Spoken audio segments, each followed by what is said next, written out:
del Evangelio de Juan, capítulo 1 del Evangelio de Juan. Capítulo 1 del Evangelio de Juan. Nos ruegan el favor desde el campo, los que están en el campamento organizando, por favor, que si vamos al bautismo, por favor, después de terminar el bautismo, hay que, como dice el cuento, desocupar el amarradero porque pues están en el campamento y entonces la idea es no estropear las actividades que ellos tienen, ¿sí entiende? Entonces no nos podemos quedar, sino es entrar simplemente al bautismo y volver a salir de una vez de ahí. Muy bien, capítulo 1 y vamos a leer los primeros 18 versículos. Dice: en el principio era el verbo y el verbo era con Dios y el verbo era Dios. Este era en el principio con Dios. Todas las cosas por Él fueron hechas y sin Él nada de lo que ha sido hecho fue hecho. En Él estaba la vida y la vida era la luz de los hombres. La luz en las tinieblas resplandece y las tinieblas no prevalecieron contra ella. Hubo un hombre enviado de Dios, el cual se llamaba Juan. Este vino por testimonio, para que diese testimonio de la luz, a fin de que todos creyesen por él. No era él la luz, sino para que se diese testimonio de la luz. Aquella luz verdadera que alumbra a todo hombre venía a este mundo. En el mundo estaba, y el mundo por él fue hecho, pero el mundo no le conoció. A lo suyo vino, y los suyos no le recibieron, mas a todos los que le recibieron, a los que creen en su nombre, les dio potestad de ser hechos hijos de Dios, los cuales no son engendrados de sangre, ni de voluntad de carne, ni de voluntad de varón, sino de Dios. Y aquel verbo fue hecho carne, y habitó entre nosotros, y vimos su gloria, gloria como del unigénito del Padre, lleno de gracia y de verdad. Juan dio testimonio de él y clamó diciendo: este es de quien yo decía, el que viene después de mí es antes de mí, porque era primero que yo, porque de su plenitud tomamos todos, y gracia sobre gracia. Pues la ley por medio de Moisés fue dada, pero la gracia y la verdad vinieron por medio de Jesucristo. A Dios nadie le vio jamás. El unigénito Hijo que está en el seno del Padre, Él le ha dado a conocer. Quise leer los 18 versículos, aunque no los vamos a estudiar todos, porque es interesante ver, y quisiera comenzar pensando en los primeros 5 versículos que nos habla de el verbo, y el verbo es Cristo, es el Hijo de Dios. Me encanta el Evangelio de Juan, porque a diferencia de los demás evangelios, lo que Juan quiere demostrar es que el Señor Jesucristo era el Hijo de Dios, era el Hijo de Dios. Y eso es importante saberlo, porque hay muchas denominaciones y hay muchas locuras hoy en día en este mundo en el cual quieren decir que Cristo era una creación de Dios, que Cristo es como una teofanía, o sea, algo que aparece ahí por el momento, en su momento y ya. Y aquí Juan se gasta los primeros 5 versículos hablando de Cristo. Y yo quisiera que usted pueda entender que Cristo, que aquel que murió en la cruz, siendo hombre, 100% hombre, era 100% Dios. Y solamente me voy a tomar el tiempo en los 2 primeros versículos que dice: en el principio era el verbo, hablando de la eternidad del Señor Jesucristo, y el verbo era con Dios, y el verbo era Dios. Estaba con Él, y me encanta porque la Escritura todo lo clarifica, y no podemos olvidar que Dios es trino, y por eso dice: y el verbo era con Dios, o sea, estaba con Él. Y aunque es una de las personas de la Trinidad, ese mismo verbo era también Dios. Este era en el principio con Dios, hablando de que un solo Dios verdadero, pero en su Trinidad perfecta de Padre, Hijo y Espíritu Santo. Y eso es importante saberlo, porque así es. De hecho, el ser humano fue hecho también con la Trinidad: espíritu, alma y cuerpo. Por eso fuimos creados a semejanza de Dios. Dice el versículo 4: en ese verbo, en la persona de Cristo, la manera como Dios se comunicó con un mundo perdido, con usted y conmigo, ¿sí? porque sin el verbo no podríamos hablar. Es algo en cuanto a la transmisión, en cuanto a la comunión de Dios para con nosotros, la manera en la cual ese Dios, a pesar de que no merecíamos nada, quiso entablar una relación con nosotros. Dios quiere establecer una relación con usted, y esa relación solamente puede ser establecida a través de la persona de Cristo. No hay otra manera, no había otra forma. Por eso tuvo que enviar a su Hijo unigénito en forma humana, tomar ese cuerpo para poder relacionarse con nosotros y podernos redimir a través de su Hijo amado. El versículo dice, el versículo 4, en Él, en ese verbo, estaba la vida, pues es Dios, ha habitado la eternidad, de la eternidad hasta la eternidad, y la vida era ¿qué? La luz de los hombres. Amigo que nos visita, alguien que está aquí en esta mañana y todavía no tenga a Cristo como su Salvador, yo quiero que este versículo usted lo pueda entender perfectamente, porque quiero volverlo a leer. En Él estaba la vida, en Cristo estaba la vida, y esa vida ¿qué era? Era la luz de los hombres. O sea, es cuando usted está en tinieblas y prende un foco y usted comienza a ver un sinnúmero de cosas que no veía sin esa luz. Y estamos en un mundo, y posiblemente es lo que le está ocurriendo a usted, que para usted hay muchas cosas que son importantes, o sea, que son su vida. ¿Qué es? Puede ser trabajar. Para usted trabajar es su vida. Puede ser su familia, puede ser un vicio. No sé qué será para usted lo más importante. Y usted dice, no, esa es mi vida, o sea, eso es lo único importante en mi vida. Y hoy Dios le está diciendo, eso no es lo más importante. Lo importante es la luz, y esa es la persona de Cristo. Cristo es el que nos iluminó para saber que lo de este mundo es pasajero y que hay cosas que son eternas. Sin Cristo jamás pudiéramos saber que existe un cielo, que hay un Dios allá entronado en los cielos, y que hay un lugar que Él vino a dar su vida y se fue para preparar lugar para los que hemos creído en Él.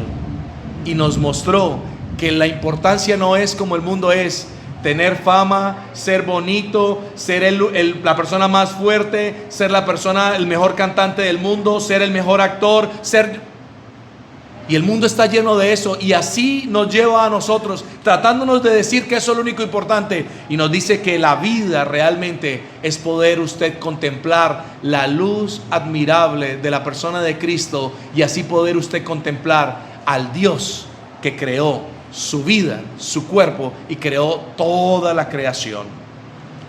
Dice también, y quisiera pasar al versículo 10, dice, en el mundo estaba. Y es increíble pensar que siendo el Hijo de Dios haya venido a este mundo. Dice, en el mundo estaba como hombre, versículo 10. Dice, y el mundo por Él fue hecho. Y como era el Hijo de Dios y era 100% Dios, pues Él es el creador. Y es impresionante, o sea, es increíble con nuestro raciocinio humano poder llegar a pensar cómo, siendo el creador, se haya hecho uno de nosotros. Eso es magnífico. Yo quisiera que usted lo pudiera pensar. Es como si usted creara algo, ¿sí? A su creación usted pudiera hacer cualquier cosa, y usted se hiciera exactamente, o sea, después de ser usted el creador, de poder dañar esa obra que usted hace, lo que sea que usted haya creado, o lo pueda echar a la basura, o lo pueda quemar, porque al fin y al cabo es suyo, le pertenece. Y usted, en vez de eso, decida ser parte también de eso que usted ha creado. Humillarse de esa manera tan impresionante. Nosotros somos personas que pasamos por algunos lugares aquí de Villavicencio. Precisamente, si usted me lo dicen a mí, un lugar deprimente para mí, de tantos que hay en Villavicencio, es el 01. Pero cuando paso por allí, a la verdad, mi corazón se constriñe grandemente, porque veo personas tiradas en el piso, metiendo drogas de una cosa increíble ahí, porque para ellos creen que eso es su única vida, lo único importante. Y ahora quiero en este punto llegar a pensar que para mí sería difícil si Dios me dijera, oiga, Bájese y hágase como uno de ellos, sin meter drogas, pero viva como uno de ellos. Esté como uno de ellos, acompáñelo como uno de ellos, ámelo como si fuera uno de ellos. ¡Wow! Y si Dios me dijera eso, para mí sería difícil, lo confieso, y me da vergüenza tener que decirlo. Pero eso fue lo que hizo Dios con nosotros. Estábamos en esa condición tan deplorable, y pudiendo darnos la espalda, vino y se hizo. Dice, en el mundo estaba, y el mundo fue, y el mundo fue hecho por él. Dice, pero el mundo, ¿qué ocurrió? No le conoció. Qué triste, y usted tiene la oportunidad hoy de conocerle. Verso 10 es para mí hermoso. En el mundo estaba. Venga, si para mí es difícil hacerme eso, para el Hijo de Dios no fue difícil hacerse uno de nosotros. Hacerse una persona tan horrible como somos, pecadores hasta lo más profundo de nuestros huesos. Y en esa condición vino, pero sin pecado, pero se hizo uno de nosotros. Qué hermoso pensar en la humillación de nuestro Señor, que se humilló también por usted. Dice, en el mundo estaba, el mundo por él fue hecho, pero el mundo no le conoció. Pero ojalá usted pueda hoy conocerle. Hoy pueda realmente darse cuenta que lo único importante en su vida no es si mañana tiene trabajo, no es si mañana tiene salud, no es si mañana sigue el gobierno de izquierda o de derecha, no es si no vuelve a llover, no, sino que usted pueda en esa luz admirable decir que lo único importante es que Cristo vino al mundo a salvar a los pecadores, de los cuales, podría decir el que escribió eso, de los cuales yo soy el primero. Y usted pueda decirlo hoy. Ojalá hoy pueda conocerle y pueda entender y poner a Cristo en el primer lugar de su vida. ¿Por qué? Porque Él merece tener ese lugar. Y realmente yo no merezco tenerlo en ese lugar. No soy quien, no tengo cómo hacerlo, pero Él ha querido que así sea y le damos gracias a Dios por eso. Y para terminar quisiera pensar en el versículo 11 que dice, a lo suyo vino y los suyos no le recibieron. Y sin lugar a dudas era israelita, sin lugar a dudas vino el pueblo de Israel. Pudo decirle a aquella mujer sirofenicia cuando le dijo, venga, ayúdame con un problema que tengo. Dijo, no está bien echar el pan de los hijos y darlo a los perrillos. Y a la verdad, el pueblo de Israel tuvo el privilegio de ver nacer al Salvador de sus almas. Y eso vino a ellos. A lo suyo vino, pero los suyos no le recibieron.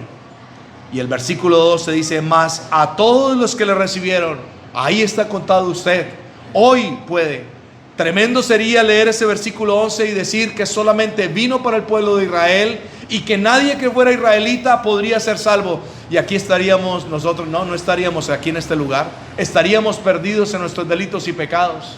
Es increíble pensar que vino y aunque no le recibió su pueblo, se abrió la puerta para un pueblo como aquí, como los colombianos, que no merecíamos nada, pero que para nosotros dice, más a todos los que le recibieron, y ahí estamos incluidos nosotros, a los que creen en su nombre, creen que realmente Él murió por usted, les dio que potestad, un derecho de ser hechos hijos de Dios. Y quisiera pensar en eso, porque usted puede estar enredado como la mayoría de gente en este mundo que dicen que Dios es su Padre, y quiero decirle que no.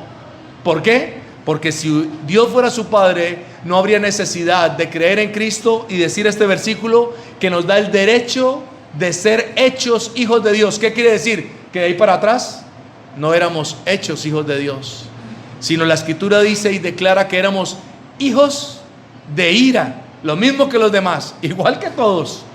Y usted tiene la oportunidad hoy de pasar de ser un hijo de ira, de estar haciendo todo lo que a Dios no le agrada, y pueda hoy recibir a Cristo como su Salvador y poder decir, más a todos los que le recibieron, a los que creen en su nombre, les dio potestad de ser hechos hijos, oiga, de Dios, no hijos de cualquiera. Podríamos decir de la persona más prominente o rica del mundo, un Elon Musk. No, venga, ser hecho hijo de Elon Musk. ¿Y qué? Y pues no valdría la pena, porque Elon Musk ¿Qué puede hacer? Va a morir igual que yo, es igual de pecador a mí, pero me dice que me da la oportunidad de ser hecho hijo del Dios creador de los cielos, de la tierra y del universo. Y aquí hay algo importante en ese versículo: y como soy hecho hijo de Dios, es por eso que la salvación que Dios le ofrece a usted hoy es una salvación eterna, porque una vez hecho hijo, por siempre jamás.